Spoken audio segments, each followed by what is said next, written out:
What's up? What's up? What's up? What's up? What's up? What's up? Welcome to the Tax Empire Network. All right. We just checking our areas where we live at. Okay. Let's go. What's up, Facebook? Take a seat. Okay, no, we're not trying to do that one. As we live on YouTube. All right, YouTube. I don't think YouTube messing with us right now. It's okay. What about Twitch? Y'all still getting used to this streaming? I got a good episode for y'all tonight. Trust me. Believe me. In the meantime, you know what time it is. DJ, cue the theme music.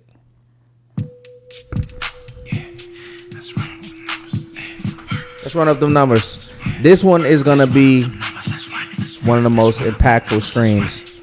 Welcome to the Tax Empire Network. It's about to get real. Trust and believe.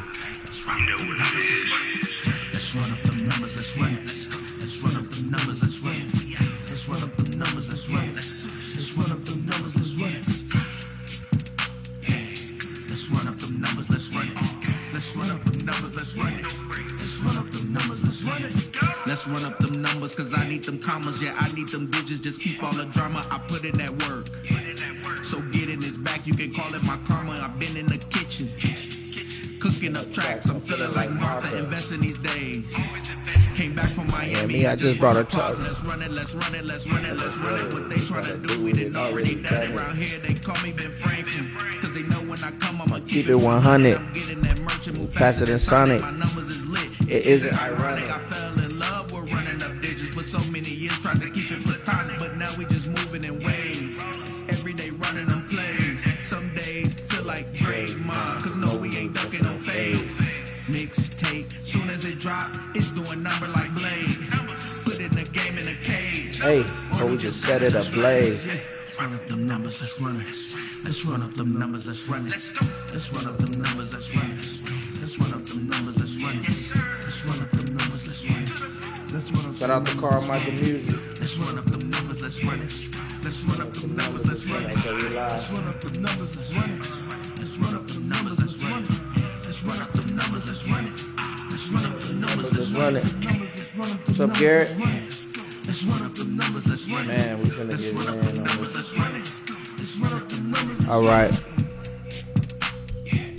Let's run up them numbers. Let's run up them numbers this year. Let's run it up with more EROs, right? With more service bureaus under us, with more tax returns getting done, right?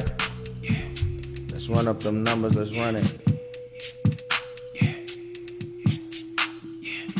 Who really trying to run up some numbers this year?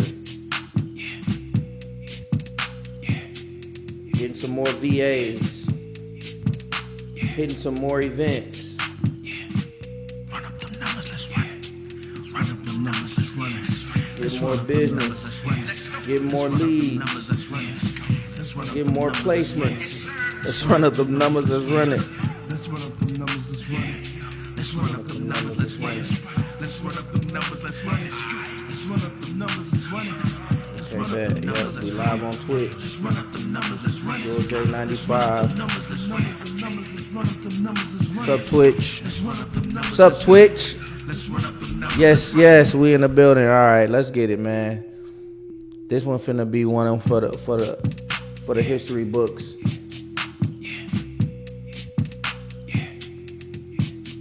All right, chat, let's get into it. Playing the money game. If you don't know the rules, you can't win. If you don't know the rules, you can't win.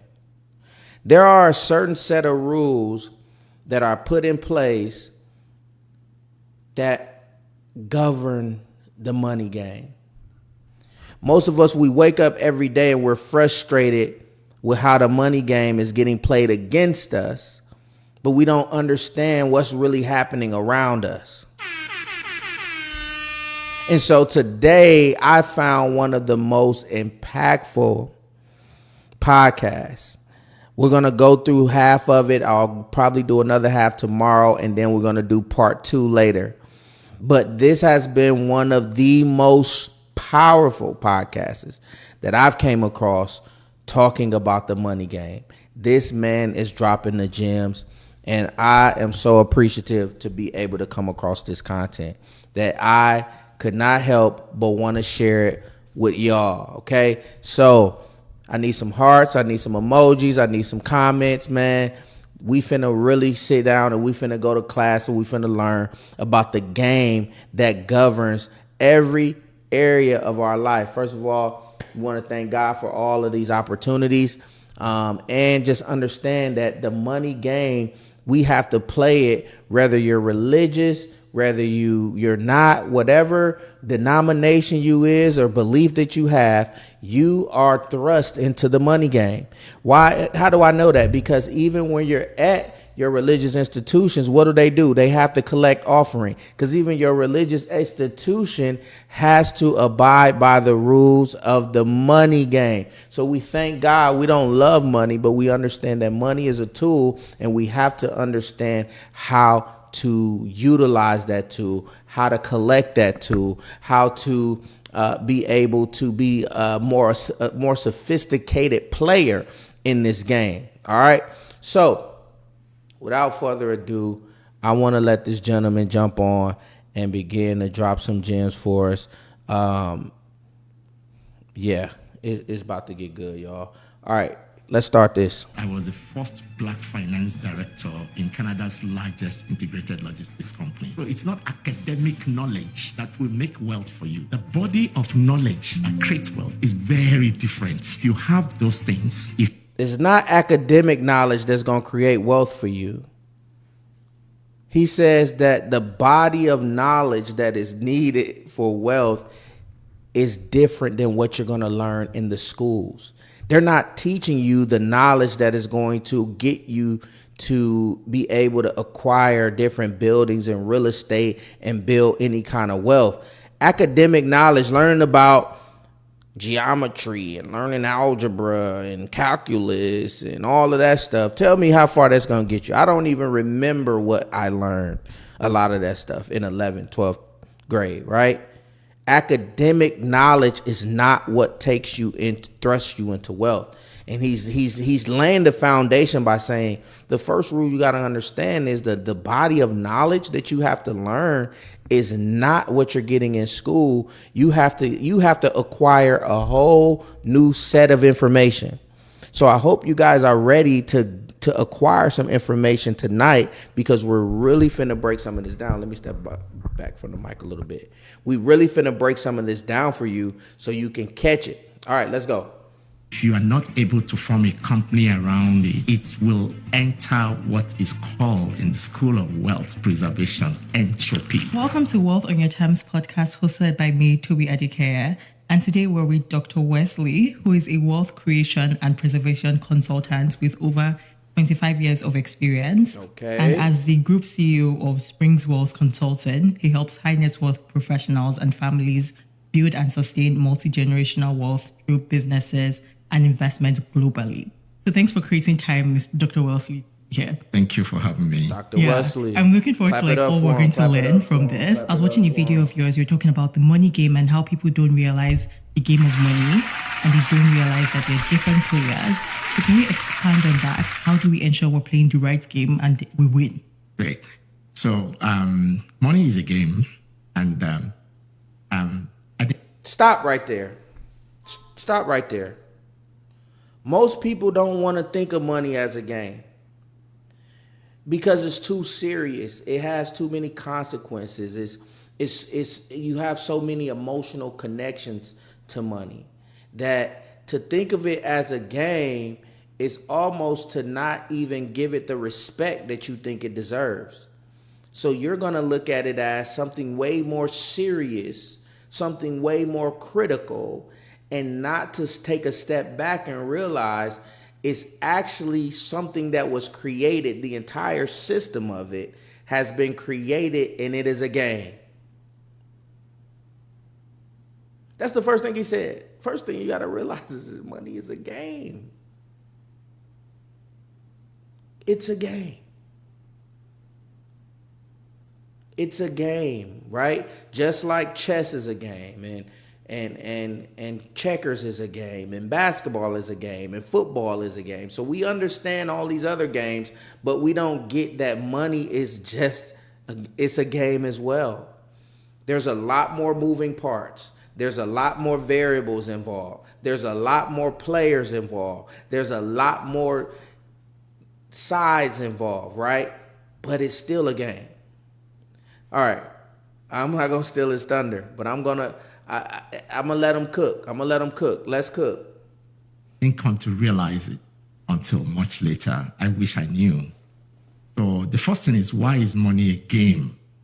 All the elements of a game can be found in money. For example, every game has winners and losers. The same thing with the game of money. There are people who are losing with money. There are people who are winning big with money. Every game has rules of play. Okay?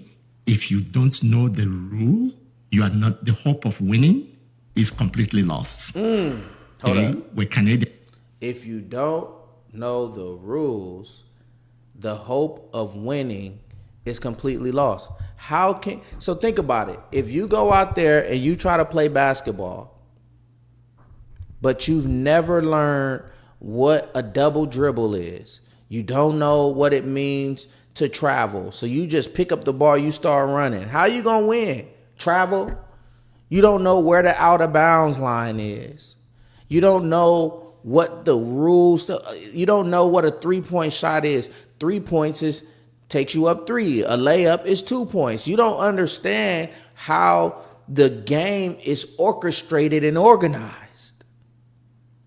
So if you never was given the instructions on how the game is organized, he says your hope of winning is hopeless. I don't want to take words out of his mouth. What did he say? The people who are winning big with money. Every game has rules of play. Okay? If you don't know the rule, you are not, the hope of winning is completely lost. The hope of winning is completely lost. If you don't know the rules, the hope of winning, how can you win? You're playing a losing game. You don't even know the rules, and you're a part of it. That's the crazy part. Like, you have to play this game. You're forced to play this game, but you're never given the rules of it. Okay, we're Canadians. We love hockey. There's no way you can win hockey if you don't know the rules. Right. If you play soccer, if you don't know the rules of soccer, if you get into the 18-yard box and you pick the ball because you don't want your opponent to score, then you will incur a penalty as a result of your ignorance, right? Yeah.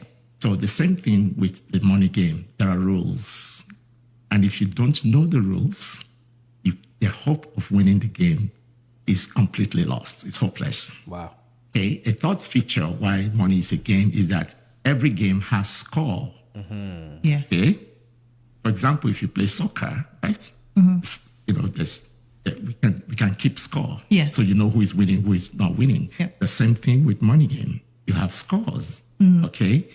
And every game also has a time span within which you play it. Money is the same thing. You play money in 4 quarters. You enter the game when you are 25. Yep. That's when you leave school. That's true. 25 to 35 is first quarter. 35 to 5 is second quarter, and so on and so forth. Okay. Right. So those are the features. Then in every game, people cheat. Yes. Yes. I don't have to elaborate that. When it comes to money, people cheat. Yes. Right. They definitely do. But people also win legitimately in every game because they know the rules. Yep. They play, by the rules, and they win big. Yeah. So that's why money is a game. Now, money is a game. I didn't come to realize it until much later. I wish I knew. Every game has winners and losers. The first rule in the money game is the rule of secrecy. Pension is palliative. Nobody designed pension to mend large software as a consultant.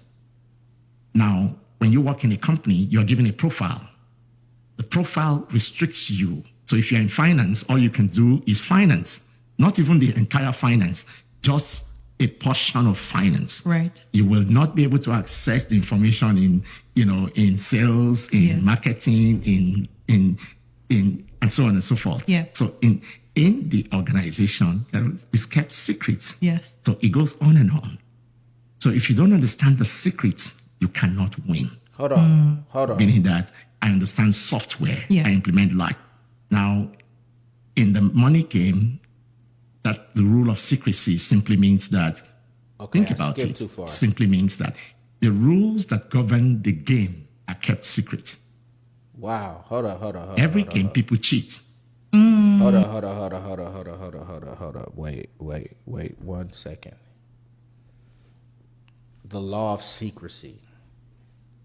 This is a law, by the way. There's a law that you are supposed to keep things secret about this game. There's a law that says if you want to dominate in this game, you have to be willing to keep certain things secret, as he mentioned. Okay? All right. Yes. And I don't have to elaborate that. When it comes to money, people cheat. Yes. Right? But people also win legitimately in every game because they know the rules. Yeah. So what are the rules? I was going to ask. Okay, so there are a number of rules, okay? The first rule in the money game is called the rule of secrecy. Okay, the rule of secrecy simply means that So he's gone from talking about the fact that money is a game to now talking about the fact that there are rules to the game. So she said, okay, well, we know that money is a game. We know we're playing the game. We know that there's rules to the game. What are the rules?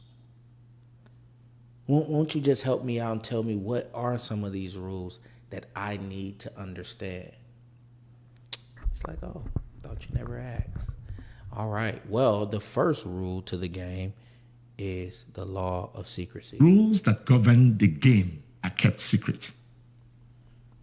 That makes a lot of people losers. Yes.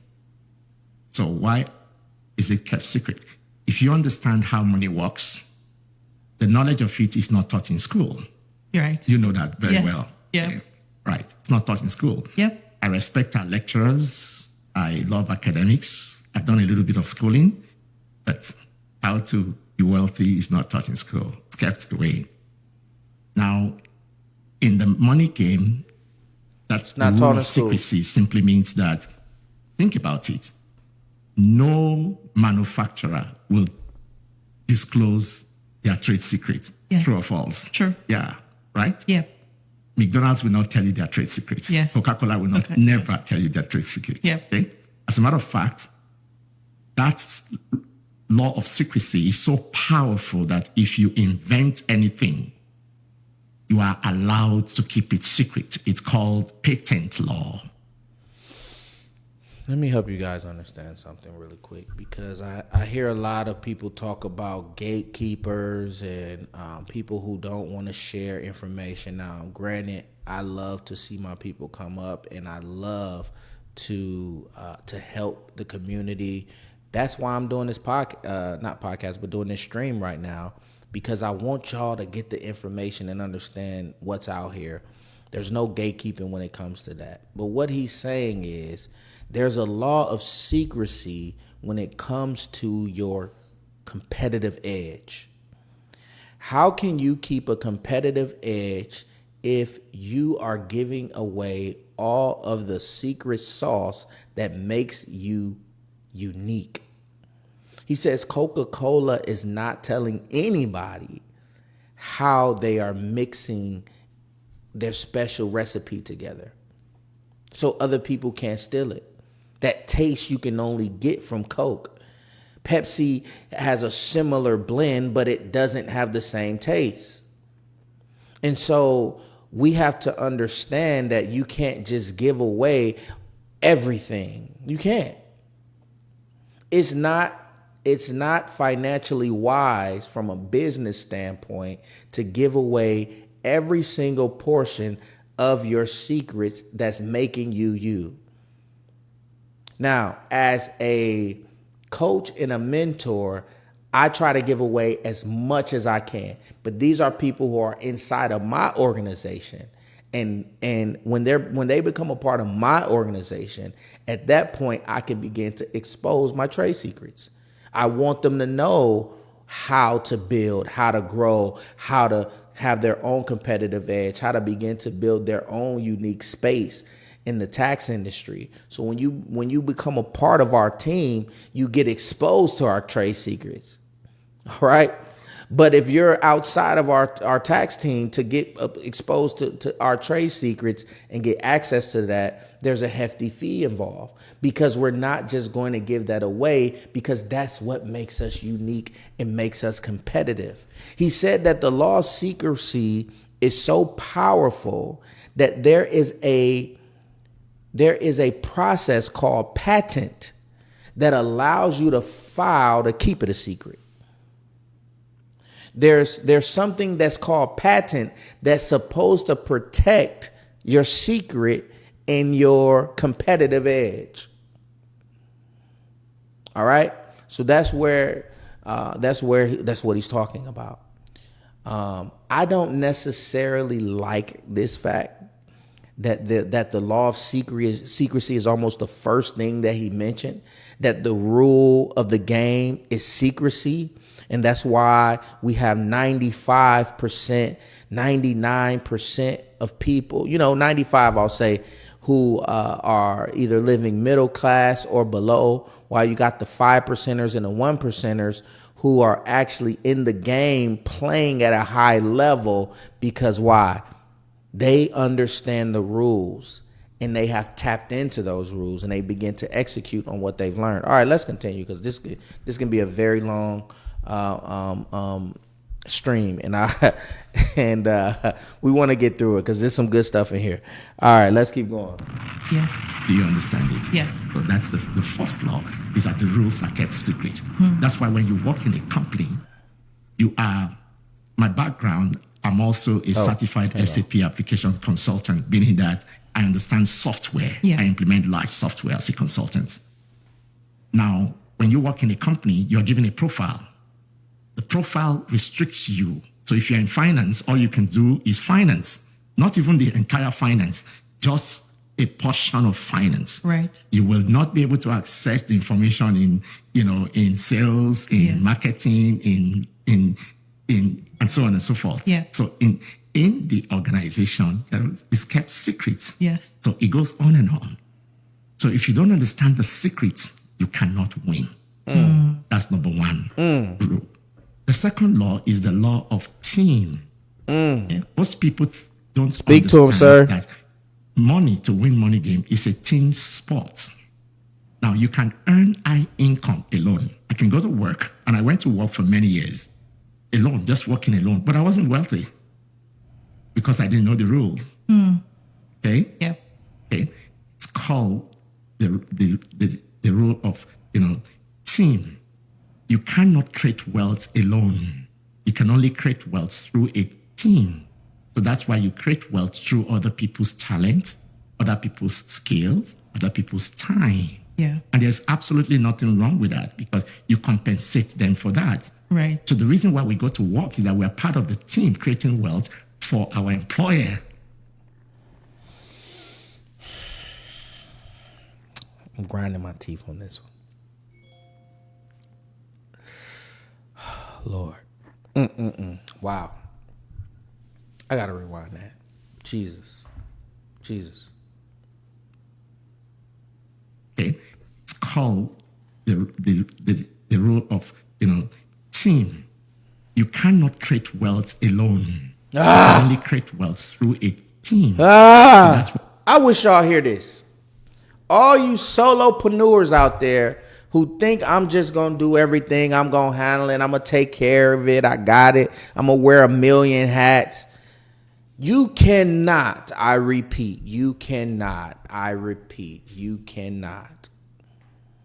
And even if you are great at doing it yourself, hats off, I respect it, I'm proud of you.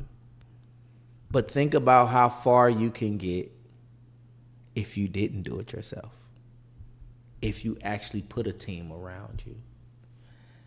Business is a team sport. Wealth creation requires a team. It's not optional.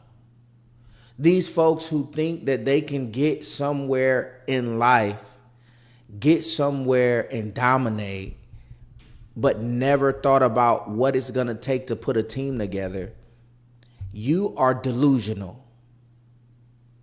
You are absolutely delusional thinking that you're going to make it to 10 million, 20 million. There's a cap on how far you can make by yourself. I honestly think you can possibly get to it. You can get to $1 million, but it's going to be hard. But you could possibly get to $1 million, right? You probably can make $1 million in a year, but you're going to be working extremely hard, depending on how good you are at what you do.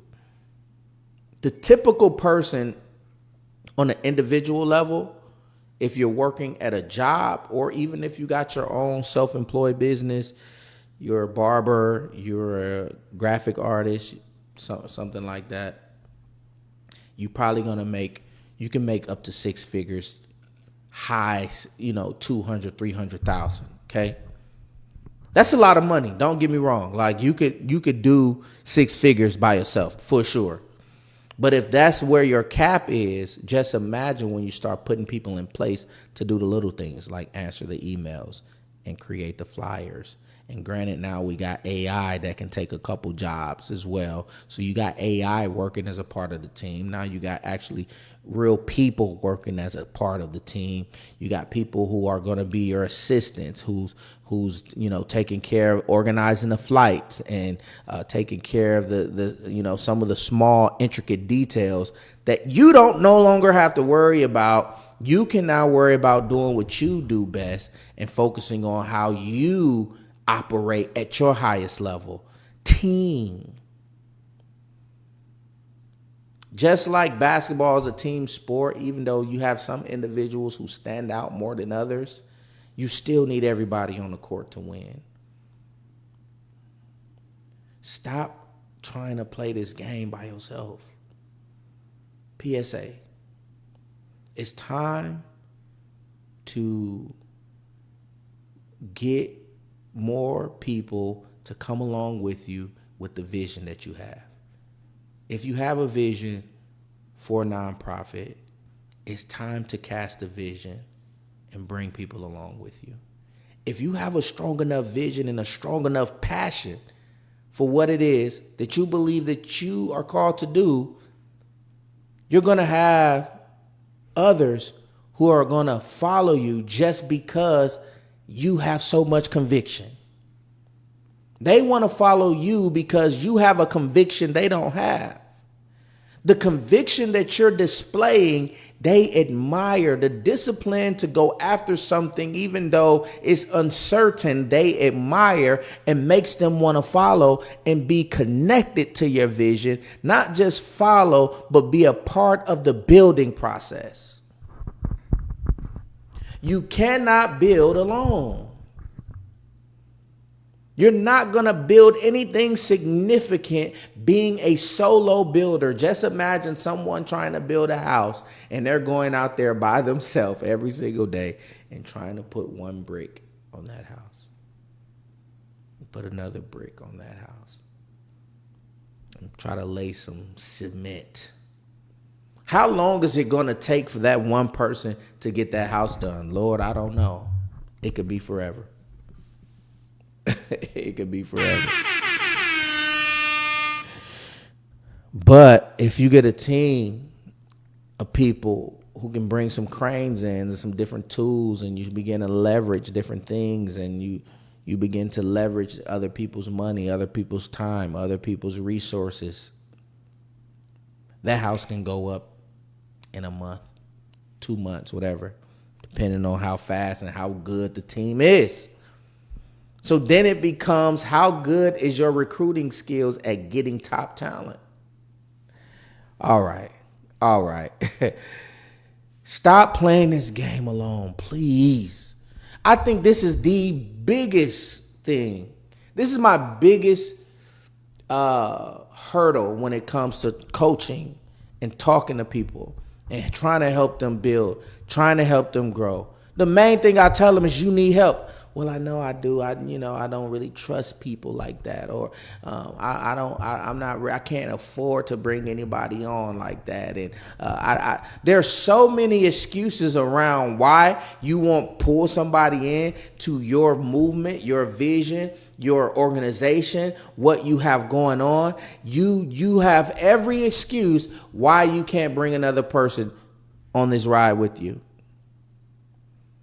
Not realizing that you'll never win without it. You will always be stuck right there saying, why can I get to the next level? Because you don't even understand the rules. The second rule he mentioned is you need a team.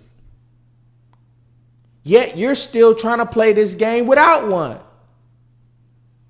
So when you come trying to talk to me, I'm going to already know that you're not even taking this game serious because you're not even thinking about getting a team. Well, one day. When is one day? Go hire the VA. They're $5 an hour. What are you waiting on? Go get your brother, your little cousin, your uncle. Go put your people to work, man. You need a team. If you think about some of the biggest companies, you got the, Rockefellers, and the Rockefellers is a family, by the way. That's a last name. You got JP Morgan, right? These are last names that are still relevant even today because as a family, they were a team, they worked together, and they built something significant. Now, us black people, sometimes we have a little hard time working together.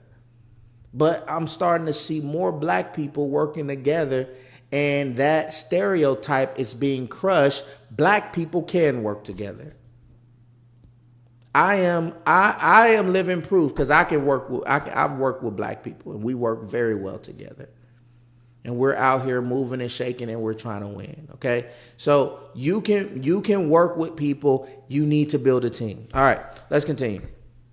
Where you create wealth through other people's talents, other people's skills, other people's time. Yeah. Okay. And there's absolutely nothing wrong with that because you compensate them for that. Right. So the reason why we go to work is that we're part of the team creating wealth for our employer. Yes. Right? Yes. There's nothing wrong. I mean, in exchange for all the great things, I drove official car. Mm-hmm. I had, executive perks as a director, as an executive for many years, right? Mm-hmm. But what I didn't realize was that I didn't have a team creating wealth for me. For you, yes. So I relied entirely on my paycheck where you're going to lose the game, right? Yes. But that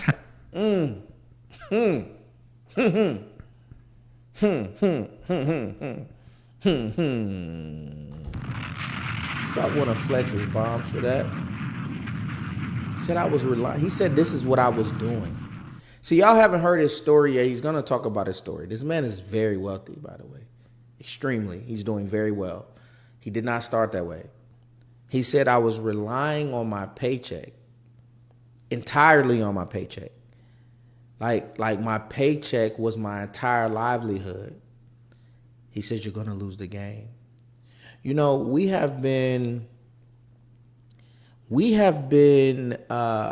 conditioned to go and work for a paycheck that barely keeps us above water. It's like if you're in the water and your lips is right over the water. That's how we're living. We're literally living with our lips just outside of the water.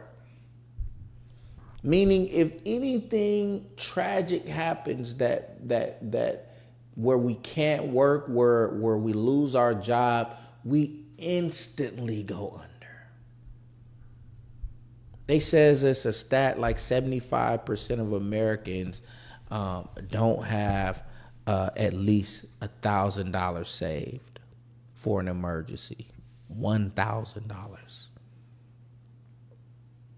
Paycheck to paycheck. How can you win when every dollar that you get is allocated to something? To the food, to your entertainment, to your rent. How can you win? And this is where I came to the realization, and it hurt me so bad, that half of the month that I work goes to rent. Meaning 2 weeks out of every single month is dedicated to just keeping a roof over my head. Oh, in a place that I don't even own, by the way. Now, if you owned it, you might be able to kind of look at it a little differently, look at it as an investment. But still in all, that is still to keep a roof over your head, because once you stop paying that mortgage, you're out the door. 2 weeks out of every month, meaning 6 months out of every year, becomes completely dedicated. 6 months of time, 6 months of energy, 6 months of life is dedicated to just keeping a roof over your head. How did we ever become okay with this? How did we ever get accustomed to this? How did we ever think this was okay? Because we think there's no other choice, but the choice is to learn what's happening. The person that has you working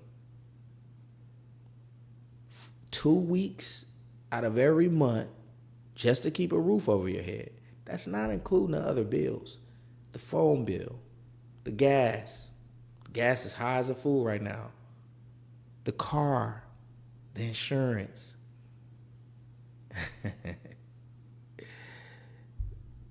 Yeah, don't have no kids. The kids' clothes, the kids' schooling, the kids' daycare. 2 weeks is already taken up just for rent. Most of us is getting paid every 2 weeks. Okay? If you're getting paid every 2 weeks, and your rent is, let's say it's $2,000. You get paid every 2 weeks, your rent is $2,000. You get paid $4,000 a month. You put $2,000 on the rent. The other $2,000 has to go to everything else, the insurance, the car, everything else, right? So this is where you got the paycheck to paycheck, and it becomes very, very difficult to save. All right, I can't even see any of my chat, so let me... All right, let's continue. Has changed today. Okay? Yeah. Today, by God's grace, my family, we have teams in different countries. I like that. And as I, Warren Buffett said that if you do not learn how to make money while you sleep, you will work for money until you die. That's deep. Right? Yeah. Meaning, if you don't know how to create teams of people who work for you while you are sleeping, then you are not going to win the game. So today we have business operation in different countries. While I'm in Canada, it's daytime in that place. While I'm sleeping, Meg, I the could team not is see the working. chat. Right? Yes. And it's not just my own personal productivity that is bringing me wealth today. It's the productivity of all the people working in those different companies. Yes. They're bringing wealth. Yes. That was what used to be my own situation where I was creating wealth for someone. Yes. And there's nothing wrong with creating wealth for someone, but you just need to realize that you cannot win the money game if you don't have a team. Right. All right. So that's the second law. So we've talked about the law of secrecy. Yeah. I'll give you one more. Okay. And this is very crucial. Before he do that, my boy Mecca jumped in.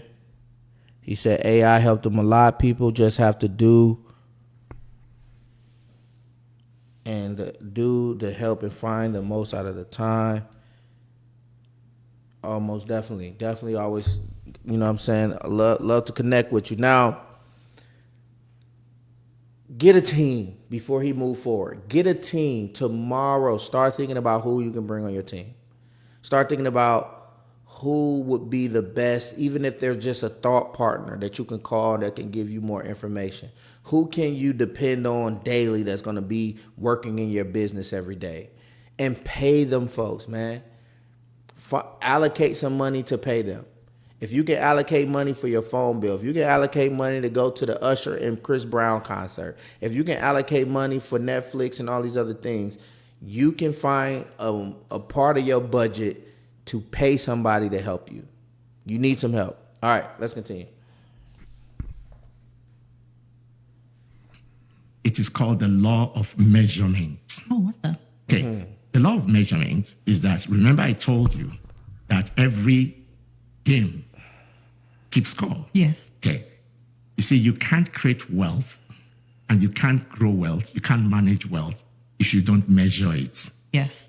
So when I go to conferences, when I hold boot camp, wealth boot camp, the first thing, I compel them to obey that law. I ask them to measure their net worth. Okay? Yes. What's your net worth? What's your net worth? Do you know?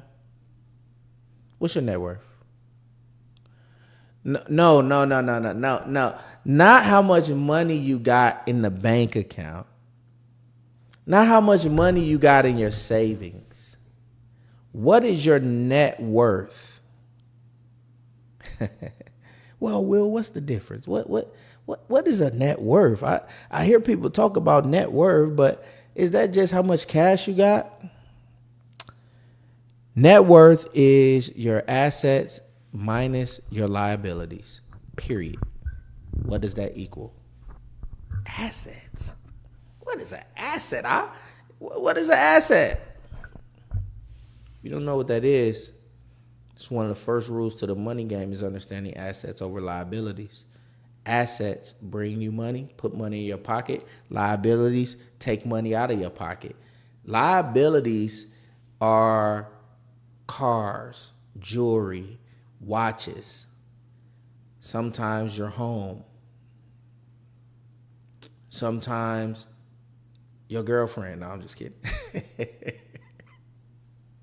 Sometimes. Unless they're coming in and they're an asset, okay? Unless they're actually providing some type of value into your life. But they could be a liability too. But when you look at your net worth, you got to look at how much money you got coming in, how much cash you have, how many investments you have, meaning do you have anything in the stock market currently? Do you have, anything? You have any stocks? Do you have any mutual funds? Do you have anything invested anywhere? Do you have any anything you're getting royalties from? So if you did music, maybe you're getting royalties off of an album. Maybe you're getting royalties off of a book. Those can be assets, okay? Then you have to look at how much debt do you have? Credit card debt, student loan debt, house debt, car debt, okay? All of that put together equals your net worth. If you do not know that number, you've already lost the game. You cannot win the game without understanding how the score is even taken. They keep score not by the scoreboard like how we look on, at the NFL games or the NBA games or the hockey games or the soccer games where scoreboard is up there. When it comes to the money game, the scoreboard is actually your net worth. And if you don't measure your net worth, then you don't know what your score is, then you cannot even move the needle because you don't even know what areas you need to move. I hope y'all follow me. I hope y'all getting some game on this because this is real talk. Now, if you don't know your net worth, how will you know whether you're getting richer or poorer? That is the measure of your wealth. Yes. That's your wealth. So when you go to the bank is not interested in your certificate. Okay? Right, yes. They're interested in your net worth. Yeah. Yes. Okay? Now, if you don't measure your wealth, You can't grow wealth. You can't manage wealth. Okay? Yeah. Think about it. And there is no size of wealth that cannot be measured. Okay? Now, the richest country in the world is the United States. How do Again, he's talking about the law of measurement. This is the law of measurement, that anything that is not measured cannot be tracked and you cannot grow it. Let me say that again. Anything that anything that is not measured cannot be tracked and you cannot grow it. I remember, and sometimes it still be tough for me a little bit, but I remember when I first got out of college and I started to kind of get thrust into this money game, and you get a job, you start making money. I remember not even like having one of those nights where I don't even want to look at my bank account. I know I spent too much money last night. Like, I know I spent too much money on this trip. I know I did a little too much. I stopped wanting to even look at what was going on. I wanted to look at the balance, but I never looked at the line items to see where everything went. I rarely looked at my credit score because I didn't necessarily want to see how bad it was. And because it wasn't really growing, I wasn't paying attention to it. How can your credit score grow if you look at it once or twice every year? Anything that is not measured, you cannot grow it. Okay? You cannot track it and you cannot grow it. So that even comes to some of you guys who are trying to be big on social media. If you're not looking at your metrics, right? There's a professional dashboard that you get when you become, when you start doing social media. They give you a professional dashboard. You can see where all of your followers is coming from. You can see how many new followers you got, how many people watched your stuff, how many views you got, where they watched it from, okay? You need to know those numbers. Anything that is not measured cannot be tracked and cannot grow. So let's get back to the money. If you don't know where your money is going, you don't know how your money is being allocated, you're not paying attention to what's happening to it, then it's not being tracked and you cannot grow it. All right. I think I belabored. We know that. We know the GDP. If you check the GDP of the US in 2024 was 28 trillion. Yeah. And we know the second largest economy is the Chinese economy. The difference between the Chinese economy and the US economy is 10 trillion. Chinese economy is 18. Okay? Yeah. 28, that's 18. So we know that's the gap. Yeah. We know the wealthiest person in the world. Yeah. How do we know? Because we can measure it. See, people who don't know the rule, perhaps in your audience, majority of them may not know their net worth. So you can't win the game. You can't. Okay. Because you measure your net worth, then you suddenly realize there was a client came and we had to put this client through measuring his net worth. And he said, I went through two emotions. I said, how do you mean? He said, I was depressed and I was happy at the same time. Wait, depressed and happy? Why? Like, Yes. those are two completely. Yeah, exactly. So I said, why were you depressed? He said, well, I realized that it's been 38 years I left school. I realized that this is the net worth. It was worth less than, quarter of a million. Yes, yeah. 38 years of leaving school. Wow. Then I said, okay, then I explained the other emotions. Said, but my eyes are open now. I like that. Okay? Yeah. You get it? It's Yes. like, okay, fine. This is not where I should be. Now, he was realizing that 38 years after he left school. Yeah. He had never done the exercise. Wow. So that is one. So those are the rules of money game. Good God.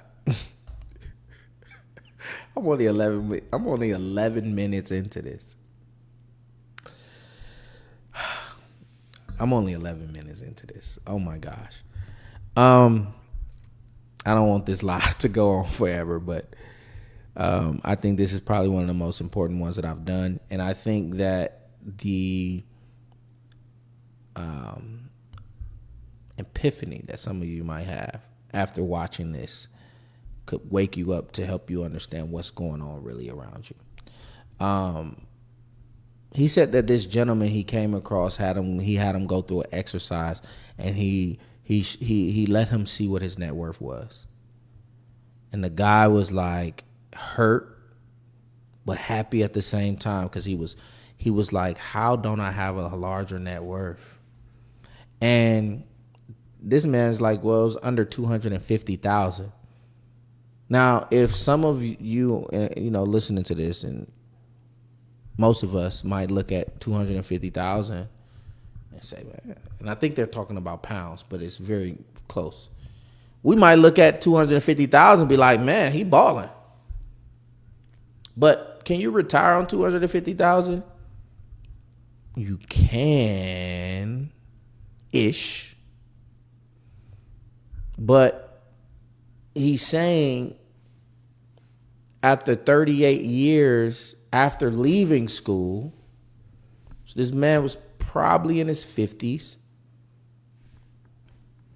had not been able to acquire over 250,000 in net worth.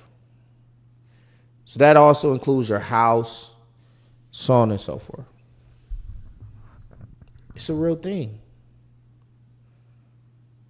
Now, this is where it gets tough, because when you look at the scoreboard and you see that you're not putting numbers up, it feels deflating.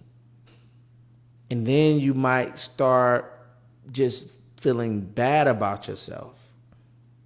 But it has to be the opposite feeling, where you actually get excited. That now you are even looking at it now. That you wasn't even paying attention to your net worth until now. Now you're actually trying to figure out, how much debt do I really have? How long is it going to actually take me to get rid of this debt? How long am I going to be before I'm able to really build the assets that I need? How much money am I going to need to retire off of?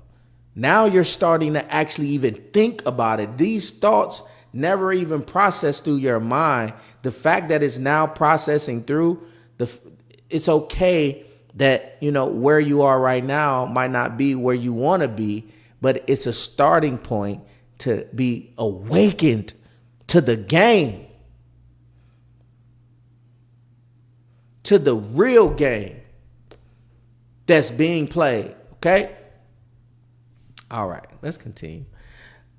I mean, I'm like Jordan. I love this game. I'm like LeBron, man. I play just to play. You know what I'm saying? It's not always just to win. It's not always. It's just to get the experience, just to be on the floor. I play just to play. That's really one of the reasons why I got into taxes. Because if you look at the tax code, you'll learn everything about the money game.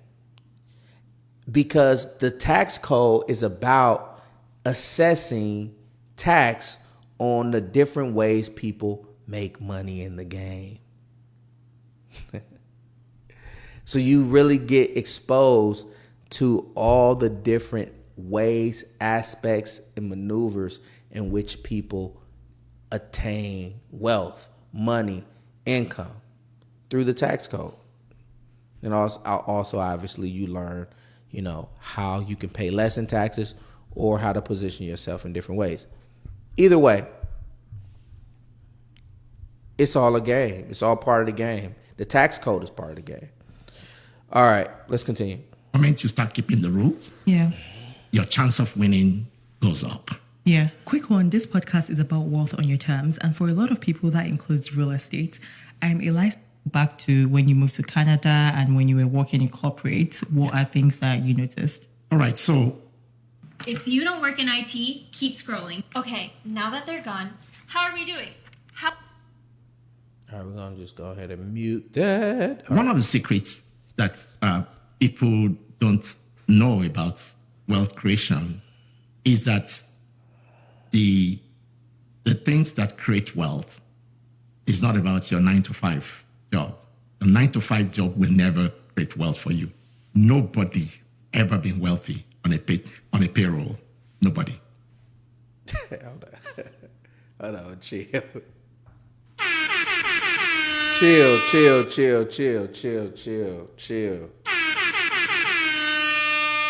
So I can hear some of y'all already thinking about some people. Well, how about this person? How about that? He says nobody has ever been wealthy from a 9 to 5. Let the man talk. Nobody ever gets wealthy on a payroll. Then you can ask me, what about people who are earning, the CEOs who are earning big bonuses and that? Well, yeah, what about the CEO of McDonald's who's making $22 million a year? What about all of these great, athletes and stuff who make $60 million a year? What about them? excuse me, it is not that earning that is wealth. I can give you an example. Okay? Yeah. Mike Tyson was earning 300 million at age 20. Wow. Mike Tyson. He declared he declared bankruptcy in 2003. Okay, so it's not the earning. Yes. The thing that creates wealth are 4 asset classes. Okay, what are the Okay?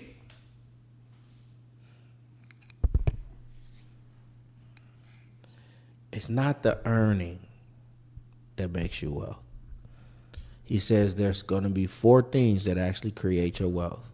You can earn until you burn, okay? Earning just means you have to keep working harder, okay? You have to keep physically showing up for that money to earn it. It's called earned income, by the way, for those tax people. Earned income is money that you physically went out to make, and it's also the highest taxed income because it is actually it's taxed before you even get your check. Your employer takes a portion out of that before you even get to see your money. Earned income is the worst kind of income. Now, granted, if you're making a lot of it, it's good because you can funnel it into these other asset classes he's getting ready to mention. But if you're not thinking about funneling the money into different asset classes and you're only focused on earning, you are positioning yourself for failure. You cannot win the game like that. You can't. It is a horrible way to play the game. 4 asset classes. Everyone who has been wealthy all history in every country, in every economic cycle, became wealthy through one of those asset classes. Okay. The first one is business. Why? Because business will, I'm not talking about mom and pop. I'm talking about a well-run business. Okay. It will make you to obey all the laws of wealth creation. For example, you can't run a business without measuring. I'm not talking about mom and pop. Yeah. I'm talking about well-run business. Yes. You can't run a successful business without measuring whether you're making profit or not. Right. You have a P&L. Yes. You have a balance sheet. Yes. Now, you can't run a business alone. Yes. That's not a business. Right. So you see that you will obey the law of team. You get it now. Yes. Right? Yeah. So business is one of them. Business. Okay? And then the second one is real estate. Real estate has made more people wealthy in all of history at all times. Okay? Yes. Real estate. And that's my own favorites. One of, Okay. Yeah. Okay. The third one is commodities. Okay? What are commodities? Commodities are things that are natural. Okay, we can't do without it. This is commodity. Water is commodity, right? Natural, right? The fruit we eat, right? When we go to the mall, everything there is commodity. Yep. Oil, commodity. So Canada, for example, our GDP, 80% of the export of Canada is commodity. Yeah. So our wealth is coming from commodity, Yeah, right? right. All right. So commodity. So the fourth one is paper asset. Paper asset is all the shares, the stocks, and all that. Name anyone. He just named 4. He said all wealth is created from 4 different assets, classes, okay, categories. Business. Business is the first one he named. He said, in business, you have to abide by almost every law of money. So you have to understand the money game to compete at a high level with business. So that's why it's very important, and it's a great asset class. The second one he said was real estate. Self-explanatory. The third one he mentioned was commodities, which most people might miss, but this is like the food, the oil, the bread, the milk, the stuff that doesn't really there's no differentiation in the market. Oil is oil, whether you get it from Shell or you get it from Chevron. Milk is milk, whether you get it from Family Dollar or you get it from Walmart, okay? Commodities are the same product. Corn, all of that stuff. If you put money in that, you can make money in those asset classes. And he said 4 is paper assets, which is stocks, bonds, put money in the market. Okay, paper assets. Paper assets is making money on paper, making money from interest, your money making money. Okay, all right. So those are the 4 asset classes. Who has been wealthy? You can't find their wealth outside of those 4. You cannot find anybody's wealth outside of those Next. 4. He said outside of those 4, you're not going to find anybody's wealth outside of those 4. Nobody's. Go look. Go try to dig them up. Go try to figure it out. Go try to look it up. Go try to research it. His paper assets. Yeah. Elon Musk's business. Yes. You can go on and on. That's true. Bill Gates' business. Yeah. You can go on and on. So someone will ask, okay, what about, if you develop an app or if you do, if you're an artist or if you, I just talked about Mike Tyson, right? Yes. Now, or if you're an author or you should have creative, if you have those things, if you are not able to form a company around it, okay? Yeah. It will enter what is called in the School of Wealth Preservation entropy. We'll come to that later. Yeah. It will dissipate. Okay? Yes. That is why, think about Muhammad Ali. Think about Maradona, Yeah. Diego Maradona. At the peak of their career, they were very, very, very, in quotes, wealthy. A number of them died broke, right? Well, yeah. Because when you develop an app or do some of these things, money comes your way. The money itself is not the wealth. Okay, so what's the wealth? The wealth is being able to generate these 4 asset classes. Yeah. You must invest that in one of these 4 asset classes. Okay. And be able to obey those rules we talked about. Yeah. Okay? So think about Mike Tyson. If when he was earning 300 million every year, Yeah. assuming that he bought a row of, properties, Yes.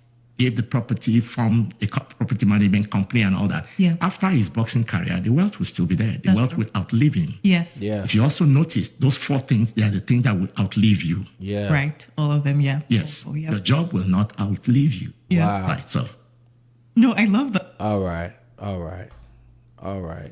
Drop one of please bombs for this man because he just dropped major sauce. All right, so one of the things I want to mention before, I just want to mention this. He talked about money entering into something called entropy. It will dissipate. He used these kind of big words, but basically what he's saying is if you do not give your money a job and put it into a system for it to multiply itself, it will disappear. Mike Tyson, 22 years old, $100 million, looks up, has to file bankruptcy. How does it happen? People who win the lottery in 5 years, they're completely broke. How does it happen? People who go to the NFL, go into the NBA, make hundreds of millions of dollars, now can barely afford anything, working regular jobs. How does it happen? You know how it happens? Because earning is just bringing the money in the door.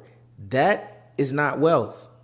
We're not talking about rich, because rich can be a very temporary state of being. You can be rich for a moment, but wealth can outlive you because you have now put that money into vehicles that now carry it and bring more money back. Those vehicles are 4 asset classes. Business. So you can go and get a franchise. You can go franchise something. Go franchise a Subway or a McDonald's or a Dollar Tree, or go franchise something if you don't want to start your own business. Come get in the tax business, all right? Come invest with your boy. I'll show you how to start your own tax business, how to grow, how to get your first 50 to 100 tax preparers, how to go ahead and have systems in place to train those preparers to make sure they have everything they need to be successful, for you to personally go out there and get clients and build your clientele base and make money in the tax industry. But business is important. He said real estate. So then after you make your money in the tax industry, don't just leave it there. You need to, especially if you are just a preparer. If you're making money as a preparer, you're getting money every year, you're doing 200, 300 clients, killing yourself during the tax season, more power to you, kudos to you. That's not an easy thing to do. You're getting your money. But where is it going after the season? What are you putting it into? What investments are you looking at after the season is over? How are you managing that money? Do you have a financial advisor putting that money into paper assets? Who's allocating that money to different stocks and different investments? Okay. And I'm not talking about crypto. I mean, you can put some money in there. Don't put a huge portion of it. Matter of fact, I can't. This is not investment advice. I can't tell you that as a registered representative. I can't say that. But be smart about where you're putting your investments. So none of this is investment advice. But what I'm saying to you is this. There's 4 asset classes. I froze. Okay, there I am. There's 4 asset classes that your money needs to go in. It needs to go into business, real estate, commodities, or paper. Okay? And that will help you begin to build wealth. Understand, as a recap, you're going to need a team. You need a team to play this game. Stop playing alone. Don't be the greatest solopreneur that ever lived. Build the greatest dynasty that could ever be built.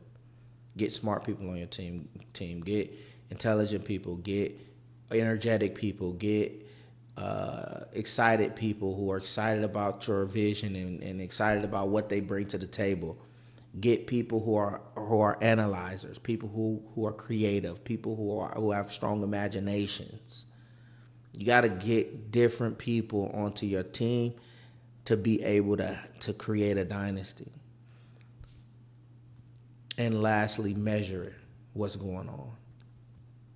The thing that isn't measured and that gets looked over is going to end up disappearing. That's how, if you have a Mike Tyson who look up and like, what happened to all my money? Well, you wasn't measuring it. You cannot rely on your third party advisor to do all the measuring. You got to do some measuring yourself. You need to be paying attention to what's going on with your money. All right. The money game. If you don't know the rules, you cannot win. And let's go out here and play hard. Let's go hard. Let's play hard. Money is not the root of all evil. The love of money is. The Bible talks about, people who have a love for money, being hit with many different snares from chasing after money because they have a love for it.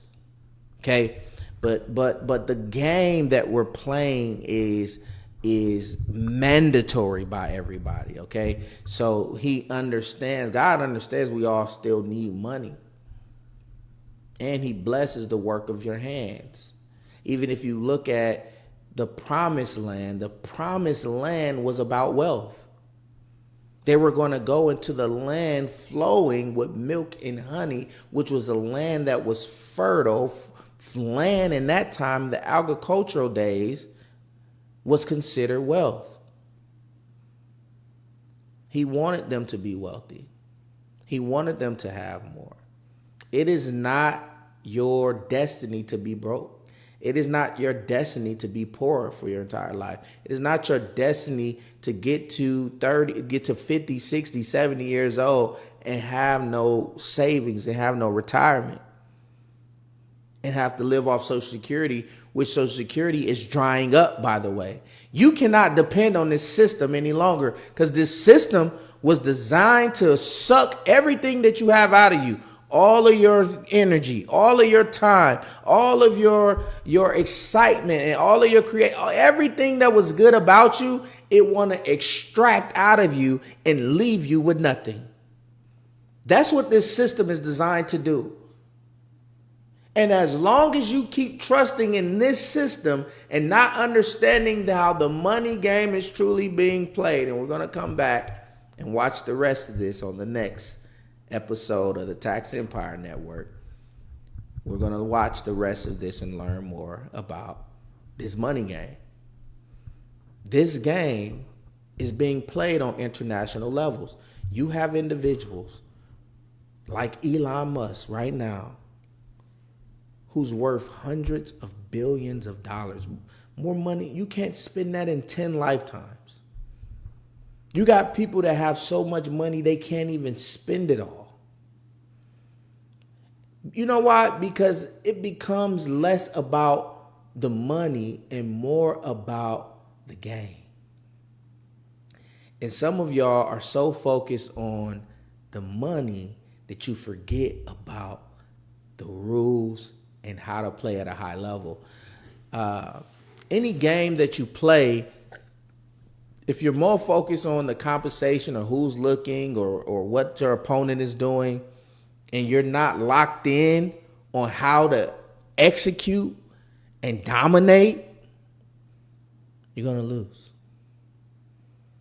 I remember I was playing basketball, and I played all the way up into high school, and I remember I would get on the court, and I was kind of shocked to see some of these bigger crowds. And I would be thinking about, oh, man, my friend in the crowd. I wonder what they're going to think if I drop this pass, drop this layup.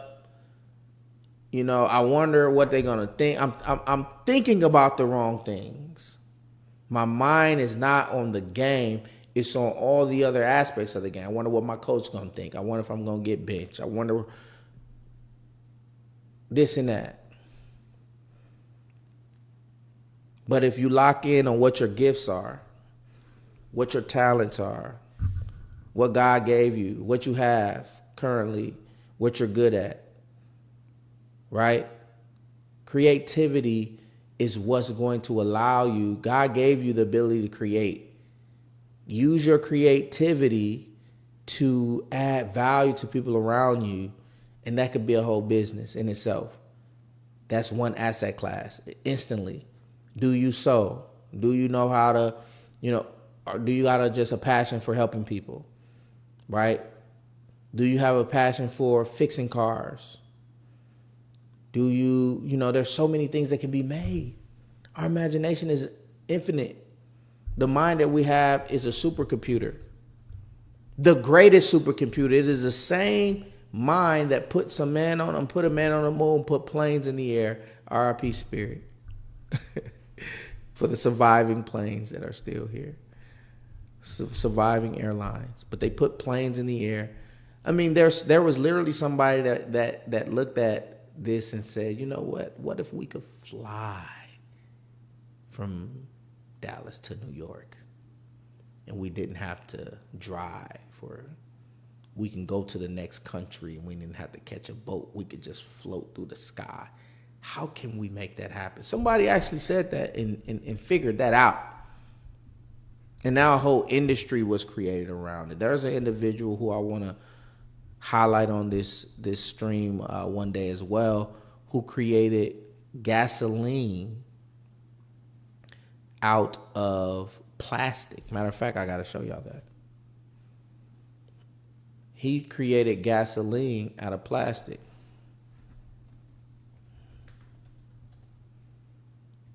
And it's doing well. They put it in a Rolls Royce. There's a lot to that. But creativity can take you a long way. the fact that somebody in Asia Pacific can reach out to us in the... So I have 3 days to make 5 gallons of my Plastiline gasoline alternative made from plastic waste. Why? Well, because I have a very exciting collaboration coming. We're gonna run a beautiful vintage car off of this fuel. There's a lot of work to do. Let's get started. Look at this. Wait. Much better.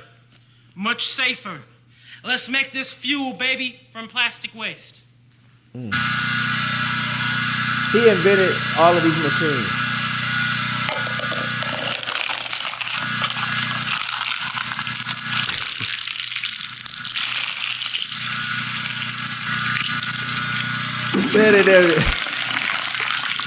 Let's just drop a Milo gallon in there. Stop playing. Stop playing, bro.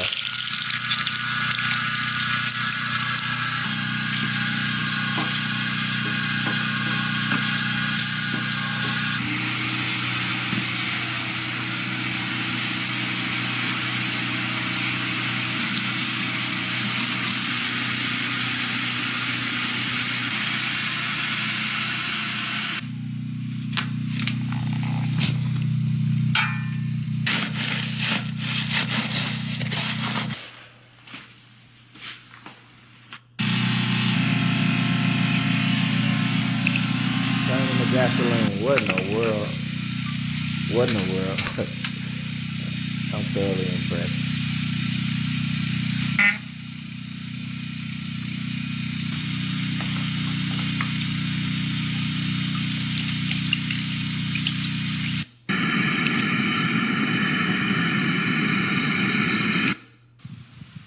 Now look. That didn't turn into gasoline. That has turned into gasoline.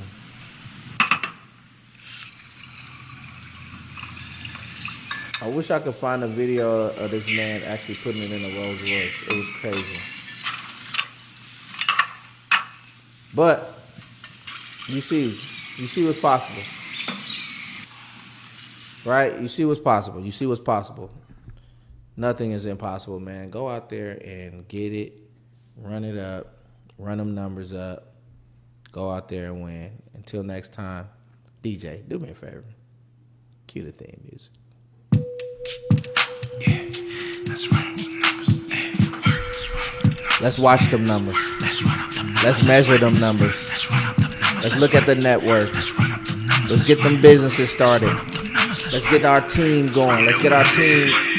Let's run up them numbers. Let's run it. Let's run up them numbers. Let's run it. Let's run up them numbers. Let's run it. Let's run up them numbers. Let's run it. Let's get the team going. Let's get our first VA started. All right, if you need a VA, reach out to me. Let's run up them numbers, cause I need them commas. Yeah, I need them digits. Just keep all the drama. I put in that work. So get in this back. You can call it my karma. I've been in the kitchen, cooking up tracks. I'm feeling like Martha, investing these days. Came back from Miami. I just brought a plaza. Let's run it. Let's run it. Let's run it. Let's run it.